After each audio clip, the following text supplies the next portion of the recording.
অভিষেক বন্দ্যোপাধ্যায়ের পর এবার উত্তরবঙ্গে কেন্দ্রীয় শ্রমমন্ত্রী শুক্রবারই আলিপুরদুয়ারে চা শ্রমিকদের সঙ্গে বৈঠক করেন। অভিষেক বন্দ্যোপাধ্যায় জনসভা করেন, তাদের সমস্যা অভিযোগের কথা শোনেন। আজ উত্তরবঙ্গে অন্যদিকে সফরে কেন্দ্রীয় শ্রমমন্ত্রী মনসুখ মান্ডব্য, তার সফর উত্তরবঙ্গ শিলিগুড়ি। উত্তরবঙ্গ মারোয়ারি ভবনে চা শ্রমিকদের সঙ্গে সাক্ষাৎ শ্রমমন্ত্রীর। অভিষেক বন্দ্যোপাধ্যায়ের পরেই এবার উত্তরবঙ্গে কেন্দ্রীয় শ্রমমন্ত্রী শুক্রবারই আলিপুরদুয়ারে চা শ্রমিকদের সঙ্গে বৈঠক করেন অভিষেক বন্দ্যোপাধ্যায়। তাদের একাধিক বিষয়ের অভিযোগ অভাবের কথা শোনেন সভা থেকে, এবং তারপরেই আজ উত্তরবঙ্গ সফরে কেন্দ্রীয় শ্রমমন্ত্রী মনসুখ মান্ডব্য। প্রতিনিধি রেশমি দাস রয়েছেন আমাদের সঙ্গে। রেশমি, কি জানা যাচ্ছে? দেখো, অভিষেক বন্দ্যোপাধ্যায় গতকাল গিয়েছিলেন আলিপুরদুয়ারের একটি সভাতে এবং সেখানে তিনি সভামঞ্চে চা শ্রমিকদের সঙ্গে কথা বলেন।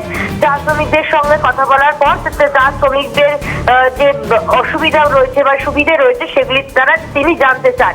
এরপরেই যে ছবি দেখা যাচ্ছে, অর্থাৎ গতকাল উত্তরবঙ্গে অভিষেক বন্দ্যোপাধ্যায় আলিপুরদুয়ারের সভামঞ্চ থেকে চা শ্রমিকদের সাথে কথা বলেন।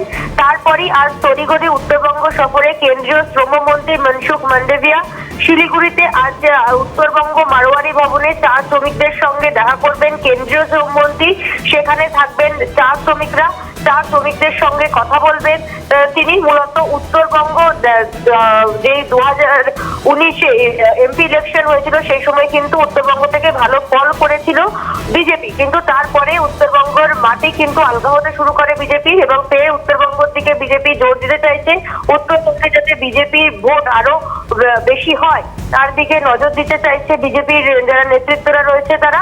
আর আজই উত্তরবঙ্গে মারোয়ারি যে ভবন রয়েছে, অর্থাৎ উত্তরবঙ্গ মারোয়ারি ভবন, সেখানে চা শ্রমিকদের সঙ্গে বৈঠক করবেন কেন্দ্রীয় শ্রমমন্ত্রী মনসুখ মান্ডভিয়া এবং তাদের সঙ্গে, অর্থাৎ কেন্দ্রীয় শ্রমমন্ত্রীর সঙ্গে চা শ্রমিকদের বৈঠক রয়েছে।